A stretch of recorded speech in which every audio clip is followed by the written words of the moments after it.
अस्सलामुअलैकुम। ईद की खसूसी नशरियात ईद पुर उम्मीद में आपको खुशामदीद। आपके होस्ट शराज बर्ड सिटी 41 की पूरी टीम, पूरे स्टाफ की जानिब से आपको छोटी ईद की खुशियाँ मुबारक हो। छोटी ईद की बड़ी खुशियों को सेलिब्रेट करने के लिए हमारे साथ हमारे गेस्ट मौजूद हैं। उससे पहले मैं आपको बता दूं कि हमारे साथ किचन है, ईदम कॉलेज के हमारे साथ मास्टर शेफ़ मौजूद हैं, सादिया ज़िशान हमारे साथ मौजूद हैं, उनके साथ साथ तहरीम मुस्कान है और उसके साथ साथ सज्जाद अली मारूफ सिंगर, गायक और एक बहुत अच्छी आवाज़ फैसलाबाद की हमारे साथ तशरीफ़ रखती है। अब हमारे खसूसी गेस्ट का मैं तारुफ आपको करवा देता हूँ। हमारे साथ मैडम कुरतुलैन मौजूद हैं, जो कि आप Faisalabad women chamber of commerce industry की प्रेसिडेंट हैं। Sir ma'am, thank you so much for joining us and thank you so much. Already आपने हमें ज्वाइन करे रखा है 30 दिन तक। ईथम कॉलेज के आप डायरेक्टर भी हैं और आपका ताउन हमें हासिल रहा है। ईथम कॉलेज के आपके शेफ़, आपकी टीचिंग्स, आपके मैनर्स हमें पूरे माह नज़र आए हैं और माशाल्लाह बहुत अच्छा लगा हमें। बड़े मज़े के खाने अबू ज़र, इर्ज़ा और सादिया और मुस्कान जो हमें बना के खिलाते रहे। बड़ी अच्छी डिशेज़, उनकी डिशेज़ के साथ साथ उनकी जो प्रेजेंटेशन होती थी डिशेज़ के अंदर, बाकायदा तौर पर वो इंगेज होकर उसको बनाते थे। माशाल्लाह that was too good and thank you so much once again for joining us. कैसी ईद गुजर रही है? Thank you so much Sharaz. पहले तो मेरी तरफ से आप सबको बहुत बहुत ईद मुबारक हो। थैंक यू, जज़ाकल्लाह। और थैंक यू सो मच कि आपने मुझे इनवाइट किया। ईद माशाल्लाह, जैसे आपके तो प्रोग्राम का नाम ही ईद पुर उम्मीद है और बिल्कुल हम इसी उम्मीद के साथ गुजार रहे हैं कि जो रमज़ान का महीना अभी हमने गुजारा है और जिसमें हम सबको एक मौका मिला कि हम दुआ कर सकें, और ये जो कोविड की एक सिचुएशन जिसने पूरे दुनिया पे ही एक बहुत दुख और तकलीफ़ के एक बादल छाए हुए हैं, तो हमें बीइंग मुस्लिम हमारा एक इत्काद भी है, यकीन भी है कि रमज़ान के बाद जो है वो अल्लाह मियाँ की ख़ास रहमत जो है वो इनाम की सूरत में, ईद की सूरत में आती है। तो इंशाल्लाह ताला इसी उम्मीद के साथ इस ईद को मना रहे हैं कि इंशाल्लाह ताला ईद के ख़त्म होने के साथ ये कोरोना का भी जो मसला है इस पर भी बहुत सारा अल्लाह के फजल करम से काबू पाया जाएगा। अच्छा, ये देखें कि ईद कोरोना वायरस आया जी, और उसके बाद हमने देखा कि माह रमज़ान में हमें काफ़ी रिलीजियसली हमें बहुत सारे प्रॉब्लम्स जो है उनको झेलना पड़ा। तरावी के मसाइल थे, उसके बाद हमने देखा कि ईद पढ़ने के मसाइल थे कि इज्तिमा जो करवाए जाएंगे या नहीं करवाए जाएंगे। तो इसके कोविड-19 के कुछ पॉजिटिव एस्पेक्ट भी हैं जिनको हम आज, क्योंकि ईद है, कुछ आज खुशियों का समय है, तो हम थोड़ा सा मुस्बत बातें करें और मुस्बत पहलुओं के ऊपर जो है गुफ्तगू करें। तो जो इसके पॉजिटिव एस्पेक्ट है वो ये है कि चीज़ें अपनी हकीकी शक्ल में वापस आ रही हैं। हम 5 बजे 6 बजे जिस तरह चरिंद परिंद और जानवर जो है अपने घरों को वापस जाते हैं रिज़्क़ कमाने के बाद, हम भी 4-5 बजे अपनी दुकानें बंद करें, अपने बिजनेसेस बंद करें, अपने कॉलेजेस बंद करें, यूनिवर्सिटीज़ ऑफ करें और उसके बाद जो है वो घर को जाएं।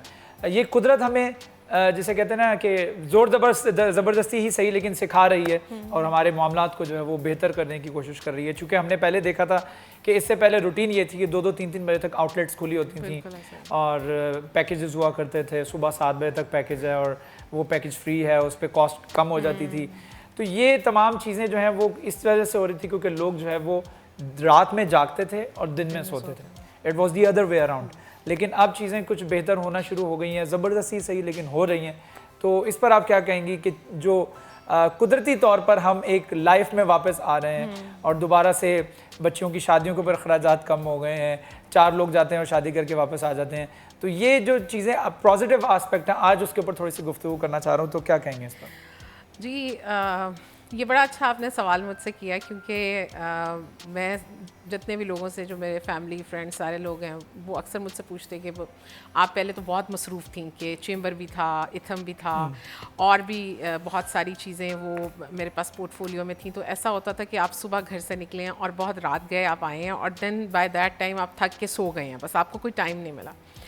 सो एज दिस कोविड कम, तो एक जो सबसे बड़ी चीज़ जो मैंने अपने अंदर फील की कि I got the time to spend with myself, और वो जो वक्त अपने आप के साथ गुजारने का है वो बड़ा ज़रूरी अमल है। क्वालिटी टाइम है और वो है भी बहुत ज़रूरी ना, क्योंकि आप देख ही नहीं पाते सारा दिन में कि आपने क्या किया, आज आपका दिन कैसा गुजरा, उसका आप ऑडिट ही नहीं कर पाते। और अकाउंट्स अगर आप ले लें जर्नल लाइफ के अंदर, अगर आप उसका हफ्तों, दिनों, महीनों अगर ऑडिट ही नहीं करेंगे तो एक दिन जब आप बैठेंगे तो आपको समझ ही नहीं आएगी कि आप उसे शुरू कहाँ से करें। चीज़ें scattered हो जाती हैं ना? बिल्कुल। सो ये एक जो सेल्फ ऑडिट है रोज़ाना का, ये बड़ा ज़रूरी है और मैं किया करती थी, बट बाय द टाइम कुछ इन दिनों में ऐसी पिछले दिनों में मसरूफियत रही कि वो बिल्कुल अपने साथ टाइम बहुत कम मिलता था। फिर भी मैं कोशिश करती थी कि when I am driving on a long way तो मैं अपने आप के साथ बात कर ली, चीज़ें कर ली। लेकिन ये जो कोविड था, for me it was a blessing कि उस वक्त में मैं घंटों अपने साथ बैठी, अपनी चीज़ों को देखा, सोचा। और अगर आप जेनेरिक लोगों से भी बात करेंगे आपको पता चलेगा कि लोग खुश हैं, बिकॉज अब हमने अपने ऊपर इतनी मुनाफकत लगा ली थी कि यहाँ भी इस पार्टी में भी ज़रूर जाना है, इस शादी में भी ज़रूर जाना है, यहाँ नहीं जाएंगे तो ऐसा हो जाएगा, वहाँ नहीं जाएंगे तो वैसा हो जाएगा। और उसमें हम अपने आप को भी निगलेक्ट कर रहे थे, हमारी फैमिलीज़ को भी निगलेक्ट कर रहे थे। अब देखिए सब लोग जो हैं वो बच्चों के साथ बैठते हैं, खाना शाना खाते हैं, इकट्ठे मिलते हैं, बातचीत करते हैं। अब जो हमारे बच्चे हैं वो डेफिनेटली सीखेंगे तो हम ही से ना। अगर हम उन्हें कोई पॉजिटिव चीज़ों का इम्पैक्ट नहीं दे पाएंगे, जो पॉजिटिव लर्निंग्स हमारे पेरेंट्स हमें देते थे, क्योंकि उनकी हमारे जैसी मसरूफियात नहीं थी, वो इतना सोशली इंगेज नहीं थे जितना अभी इस वक्त हमने अपने आप को सोशली इंगेज कर लिया हुआ है। और उसको हमने बिल्कुल लाजमो मलजूम समझ लिया था कि जी अच्छा अगर ये कट डाउन कर दिया तो फिर ऐसे ख़राब हो जाएगा। जैसे मैं कहती हूँ कि हम सबको इतना जोम था कि अगर हम एक दिन ऑफिस नहीं जाएंगे तो ऑफिस नहीं चलेगा, और ऑफिस नहीं चलेगा तो फिर घर के मामलात और बाहर के मामलात कैसे चलेंगे। एग्जैक्टली। सो मतलब 13th of March को ये स्टार्टअप हुआ और अब हम इस वक्त जो है वो मई के बिल्कुल आखिर में बैठ गए हैं। तो अब हमें ये पता चल रहा है कि मतलब तकरीबन 2-2.5 महीने से हम जो सारे अक्लमंद हैं वो घरों में बैठे हैं और वो निज़ाम कुदरत जो है वो फिर भी चल रहा है। और आप देखें कि आसमान की तरफ देखें तो वो और ज़्यादा खूबसूरत हो गया। मैं सुबह सुबह जब पहले तो ये होता था कि आप नमाज़ पढ़ी और नमाज़ पढ़ के आप बंद आंखों के साथ ही नमाज़ पढ़ी और जाके सो गए, गिर गए। और अब इस तरह से होता है कि आप नमाज़ पढ़ी, आप बाहर लॉन में बैठे, आपने देखा चिड़ियाँ चहचहा रही हैं, दरख्त आ रहे हैं, हमिंग बर्ड्स मैंने देखे। मैंने इस तरह के परिंदे, बुलबुल नज़र आनी बिल्कुल बंद हो गई थी, फाख्ता नज़र आनी बंद हो गई थी, वो सब आना शुरू हो जाती हैं। और मैंने ये देखा कि कुदरत ने उनको इतना फ्री स्पिरिट कर दिया कि पहले शुरू में होता ये था कि जैसे ही हम इंसान उनके साथ इंटरेक्ट करते थे तो वो खौफज़दा होते थे और भागते थे, और अब आप वहाँ पे टहल रहे हैं और वो भी बड़े मज़े से टहल रहे हैं। आप देखें नेचर, मतलब कुदरती तौर पर जो आप इस्लामाबाद में देखें कुछ वो लेपर्ड्स बाहर आए और Exactly. ये वो जानवर है जो कि पूरा साल जो है अंदर रहते हैं, क्योंकि वहाँ पे सयाह आते थे, वहाँ पे टूरिस्ट आते थे। और लेकिन अब हम देख रहे हैं कि जो चरिंद परिंद की आवाज़ें फैक्ट्रीज़ के अंदर और ट्रैफिक के अंदर गुम होकर कहीं रह गई थी, वो इन 2 महीनों के अंदर हमें सुनाई दी हैं। आपके एयर क्वालिटी इंडेक्स के मुताबिक जो आपके पोल्यूटेड तरीन शहर था फैसलाबाद, अब जो उसकी पोल्यूशन में कमी वाक़ई हुई है और उसकी वजह से आपकी फ़िज़ा बड़ी अच्छी हो गई है। अब आप देखते हैं कि सुबह में उठ के अब अगर अल्लाह ताला ने आपको एक मौका भी वैसा दिया है कि रमज़ान का महीना रहा है और हम फजर के बाद हमें वॉक करते हैं, हम देखते हैं, हम विटनेस करते हैं कि चीज़ें जो हैं काफ़ी बदल गई हैं, हमारे एनवायरनमेंट पर काफ़ी अच्छा हो गया है, हमारे अखराजात बहुत कम हो गए हैं। जो अखराजात हुआ करते थे, बड़े बड़े होटल्स में जाके हम लोगों ने इफ्तार डिनर्स करवाने 4-4, 5-5 लाख रुपए लगा रहे हैं, बड़ी बड़ी इफ्तारियाँ करवा रहे हैं। तो कोई रिश्तेदार दिखता था, अच्छा इसने ऐसी इफ्तारी करा, मैं इससे बड़ी इफ्तारी करवाऊँगा, वो फिर उससे बड़ी इफ्तारी करा, वो फिर डबल खर्चा होता था। तो ये जिस तरह से हमारा ईद उल अज़हा में कोई जानवर खरीदा, कोई 10 लाख का खरीदा तो कोई 25 लाख का खरीदा, तो ये एक वो जो हाँ, तो लेकिन वो अब चीज़ें जो है वो मामला बेहतरी की तरफ जा रहे हैं। अल्लाह ताला से दुआ है कि अल्लाह ताला ये तमाम मामला जो है वो बेहतर करे। मैं अपने किचन में चलता हूँ, अगर आप इजाज़त दें तो किचन में हमारे साथ इस वक्त सादिया ज़िशान मौजूद हैं, शेफ़, और इसके साथ साथ तहरीम मुस्कान भी हैं। आज क्या बनाने जा रहे हैं इनसे पूछते हैं। अस्सलाम वालेकुम, ईद मुबारक। खैर मुबारक। कैसी हैं आप? ठीक ठाक हैं? बिल्कुल ठीक। आप कैसी हैं? खैरियत से हैं? तो आज क्या बनाने जा रहे हैं? आज हम लोग थाई फूड बना रहे हैं। अच्छा। उसमें मेरे पास थाई गार्लिक फ्राइड राइस बनाएंगे हम। उसके साथ हम सर्व करेंगे थाई कैशनट चिकन। अच्छा, काजू चिकन यानी कि। अच्छा, काजू चिकन और साथ में राइस होंगे। हाँ जी, गार्लिक फ्राइड राइस है। गार्लिक फ्राइड राइस है और काजू चिकन साथ में जो उसकी ग्रेवी होती है वो होगी। तो ये काजू चिकन जो बनाया कैसे जाता है थोड़ा सा बता दीजिएगा, इसमें क्या क्या इंग्रेडिएंट्स इस्तेमाल होते हैं ये भी बता दीजिए। जो काजू चिकन है इसको पहले हम जो चॉप गार्लिक है उसको हम सौते करेंगे, और चिकन ये जो है ये मैंने पहले से इसको फ्राई कर लिया कॉर्नफ्लोर और नमक लगा के। ठीक है, कॉर्नफ्लोर और नमक लगा के चिकन इसको हमने फ्राई कर लिया है। अभी जब इसको हम सौते करेंगे फिर हम चिकन ऐड करेंगे, और ये हमारे पास टमाटोज़ हैं, ये भी मोटे कटे हैं, ग्रीन चिली मोटी कटी हैं, ऑनियन में इसमें ऐड करूँगी, चीनी है, और ये special Thai red curry paste है।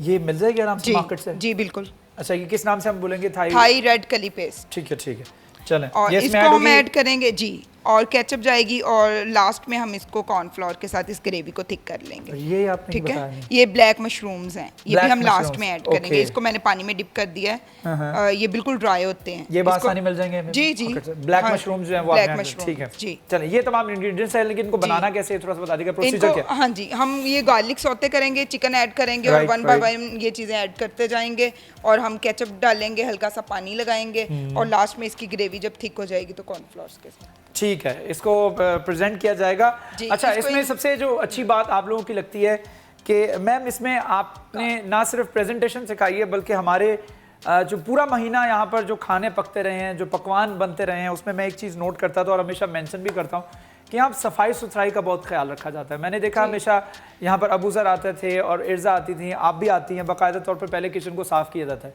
एक एक बर्तन को उठा के उसको साफ़ करना और उसके बाद अपने हाथों को साफ़ करना, वॉश करने के बाद चीज़ें प्रेजेंट करना, फिर उसके बाद स्टार्ट करना, फिर खाने को प्रेजेंट करना, खाने की टॉपिंग करना। ये बहुत मेहनत का काम होता है। खाना सिर्फ बना लेना काम नहीं होता, बल्कि खाना जो प्रेजेंट करना भी काम ये होता जो चीज़ें हैं ना, ज़ाहिर बात है ये हम लोग हाइजेनिकली प्रोवाइड करेंगे तो ज़ाहिर बात है जो कस्टमर हैं होटल लाइन में जब हम काम कर रहे हैं, रेस्टोरेंट में कर रहे हैं, तो साफ़ सुथराई जो होती है वो सबसे पहले होती है। ठीक है, ताकि लोग जो आएँ हमारे पास होटल में, इंडस्ट्री में, वो खाएँ जाएँ और बीमार नहीं हों। हमारे टीचर जो हैं वो हमें कहते थे कि शेफ़ लाइक का डॉक्टर। ठीक है, जैसे डॉक्टर जो है वो हमारी बॉडी का डॉक्टर है और जैसे शेफ़ है वो हमारी हेल्थ का डॉक्टर होता है। अगर शेफ़ अच्छी चीज़ें प्रोवाइड करेंगे तो जाहिर बात है बीमारियां कम लगेंगी, लोग कम बीमार पड़ेंगे। ठीक है, ठीक है, ये टीचिंग्स का हिस्सा है जी, और ये लाजमी होना चाहिए। अपने खाने को बनाने के साथ साथ जो है उसकी प्रेजेंटेशन जो है उसका बहुत लाजमी जुज़ है। तो अब रुख करते हैं हमारे मारूफ सिंगर सजाद अली का। सजाद अली कैसे हैं? अस्सलाम वालेकुम, ईद मुबारक। खैर मुबारक, आपको भी ईद मुबारक और पूरी टीम को ईद मुबारक। थैंक यू सो मच, बहुत शुक्रिया, और ईद सही गुजर रही है हमारे साथ।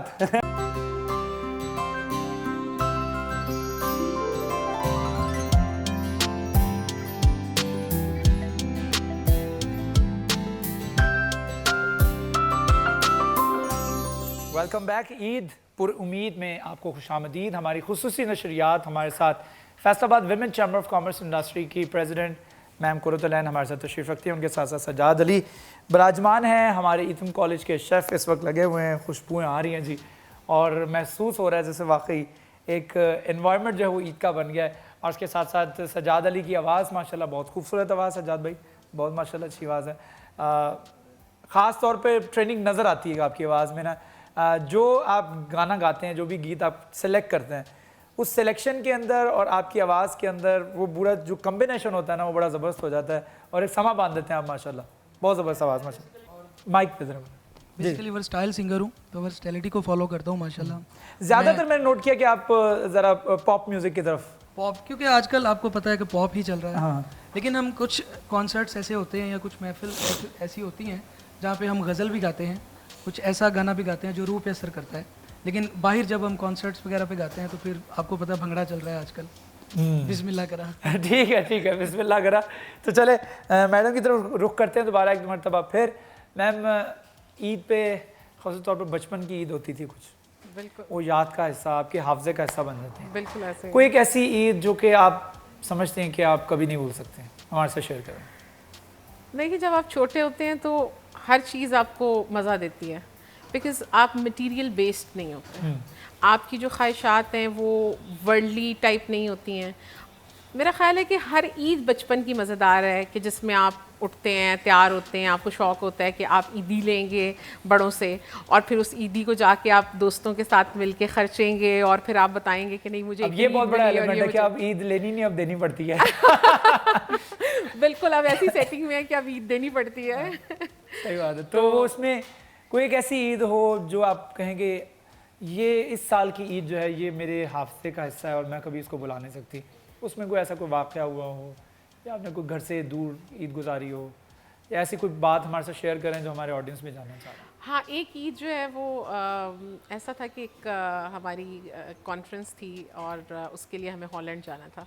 तो वो ईद वाला दिन ऐसा था कि ज़िंदगी में वो सिर्फ एक ईद ऐसी है जो कि मैंने अपनी फैमिली के बगैर जो है ईद उल अज़हा थी। ईद उल अज़हा। और जिस दिन ईद उल अज़हा थी उसी दिन हम ट्रेवल कर रहे थे, तो जैसे ट्रांजिट से दुबई पे जाके उतरे तो बड़ा we were not expecting that, लेकिन वो वहाँ पर खजूरें लेके सारे लोग जो हैं वो थे और बड़ा अच्छा लगा कि अच्छा चलो कम अज़ कम एटलीस्ट जो है वो एक अच्छा वेलकम हो गया।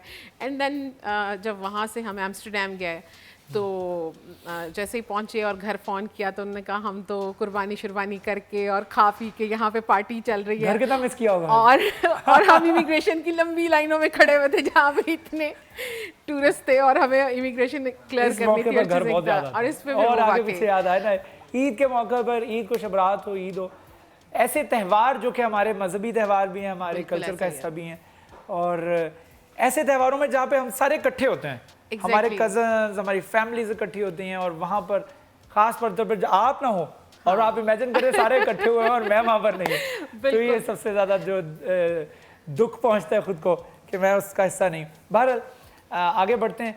कोविड-19 की बात हम कर रहे थे और हम एक आवाम को, एक लोगों को अच्छा मैसेज भी देना चाह रहे हैं, तो वो यही है कि हम अपनी रूटीन लाइफ के अंदर दूसरों की ज़रूरत का भी ख्याल रखें। ख़ास तौर पर हमने देखा है कि माह रमज़ान में आपने नोट किया होगा जितना चैरिटी पाकिस्तान में माह रमज़ान में इस दफ़ा हुई है, ये रिकॉर्ड थी।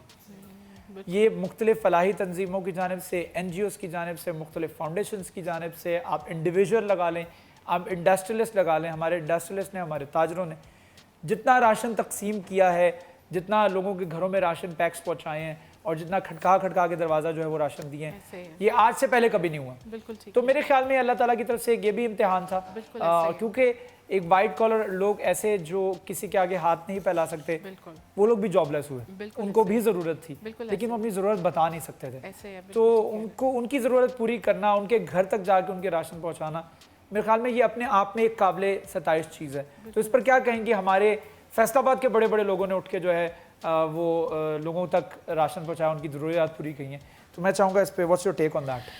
देखिए जी, ये मैं समझती हूँ कि ये अल्लाह का बहुत फ़ज़ल है कि इस कोविड-19 के मुश्किल वक्त में उसने जिन जिन लोगों से अपना काम कराया, उनको ये समझ-बूझ अता की कि बांटने से चीज़ें कम नहीं होती, बल्कि ये एक ऐसा वक्त है कि जिसमें आप जितना कर पाएंगे तो उसको, उसमें आपका उतना एक आसानी का एलिमेंट शामिल हो जाएगा।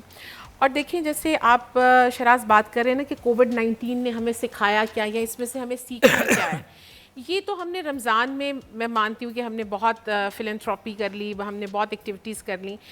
अब हमें सीखना ये है कि ये कोविड-19 असल में हमें समझाने क्या है। जैसे आपने भी बात की कि ये बात है इंसानों की, तो मैं समझती हूँ जो सबसे बड़ा लेसन कोविड-19 ने समझाया है वो ये है कि इट्स ऑल अबाउट ह्यूमंस। अगर इंसान ही नहीं होंगे तो आप सर्विसेज किसे देंगे? इंसान नहीं होंगे आप कपड़ा किसे बेचेंगे? इंसान नहीं होंगे आप पढ़ाएंगे किसे?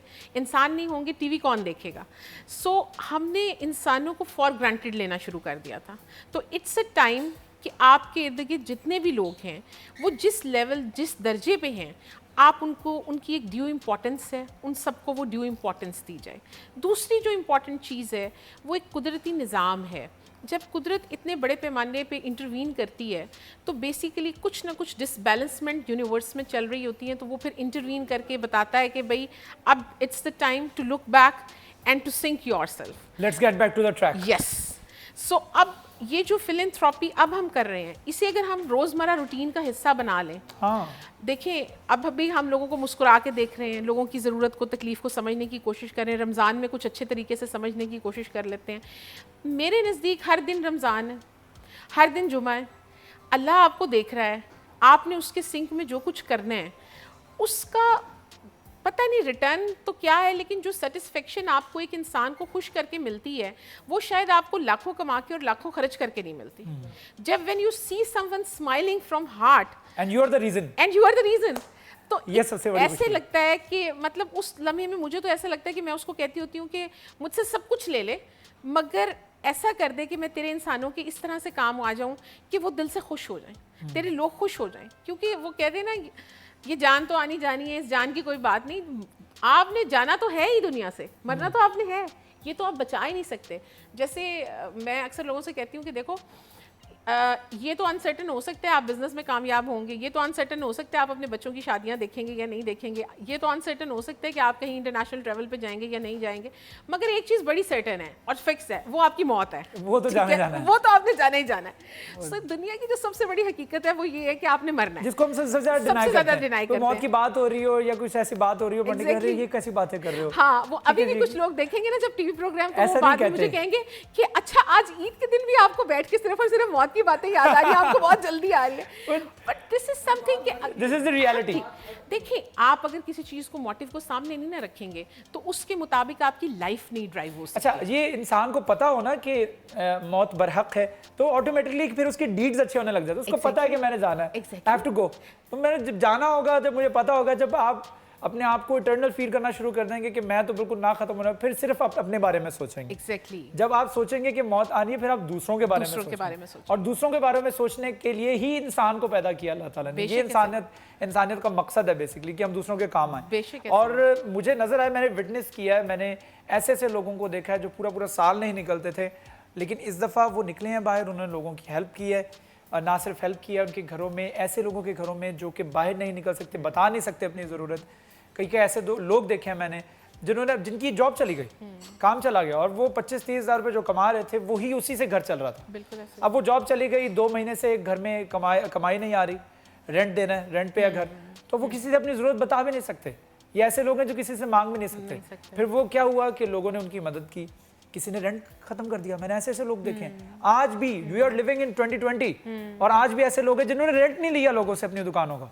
ये एक इन इट ऑफ इटसेल्फ एक बहुत अच्छी एक फेवर है, और ये मेरे ख्याल में अल्लाह ताला की तरफ से, अल्लाह ताला लिनब्लुवकुम अय्युकुम अहसनु अमला, मैं तुम्हें टेस्ट करूंगा कि तुम में से सबसे बेहतरीन अमल कौन करता है। बेशक, ठीक है, सबसे बेहतरीन अमल कौन करता है। मुश्किलात देकर अल्लाह ताला टेस्ट करता है, फिर तुम में सबसे, कुछ लोगों को ईज यानी आसानी के साथ अल्लाह आजमाता है, और कुछ लोगों को मुश्किलात के साथ आजमाता है। हमें में भी आसानी के साथ आजमाया जा रहा है। ठीक है, हमारे पास सब कुछ है, हम फ्रिज खोलते हैं, all kind of drinks are there. ठीक है, और कुछ लोग ऐसे हैं जिनको ईद पर ही चिकन खाने को मिलता है। मैंने ऐसे लोग देखे हैं कि वो कहते हैं कि आज हम ईद मना रहे हैं क्योंकि आज हमारे टेबल के ऊपर, हमारे दस्तरखान पे चिकन पड़ा हुआ है, तो उनकी ईद है वो। तो ऐसे लोगों को आप अपनी ईद का हिस्सा जरूर बनाएं। ये मैसेज मैं आपके थ्रू देना चाह रहा हूँ लोगों को, आप भी लीजिए।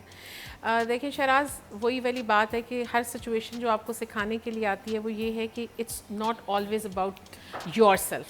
हम जो सारा वक्त रहते हैं ना कि मैं, मेरा, मुझे, मुझको, तो हर चीज़ को हम अपने इर्द गिर्द घुमाना चाहते हैं। तो मैं ये कहूँगी कि सब अपनी ज़िंदगी में से कुछ वक्त निकालें और उस वक्त को अपने इर्द गिर्द के इंसानों के लिए वक्फ करें। It's not always about money. आप अपनी बात से, अपनी एडवाइस से, अपनी शफ़क़त से, अपनी मोहब्बत से, अपने पैसे से लोगों की खिदमत कर सकते हैं। तो ये जो आपको रिसोर्सेज अल्लाह ने दिए हैं, चाहे वो आपकी ज़िंदगी की सूरत में है, सेहत की सूरत में है, पैसे की सूरत में है, इसका बेहतरीन मुसरफ ये है कि इसे लोगों की खिदमत में सर्व करें, उन लोगों की खिदमत में सर्व करें जिनके पास ये सहूलियात नहीं हैं। तो फिर जो रिटर्न आपको मिलेगा वो इंशाल्लाह आप उसको यहाँ भी इंजॉय करेंगे, and you will be enjoying it after. बिल्कुल, आफ्टरवर्ड। जो मेरे टीचर हमेशा कहते होते हैं, एक दुनिया अकाउंट होता है और आखिरत अकाउंट होता है। Exactly. जो कुछ यहाँ पे आप खर्च कर रहे हैं इंसानियत के लिए, वो वहाँ पे क्रेडिट हो रहा है और आपको मिलेगा। ठीक है, एक छोटा सा वक्फा है, वक्फे के बाद दोबारा हाजिर होंगे। हमारी ट्रांसमिशन जारी है, ईद पर उम्मीद। एक छोटा सा वक्फा, हमारे साथ रहिए।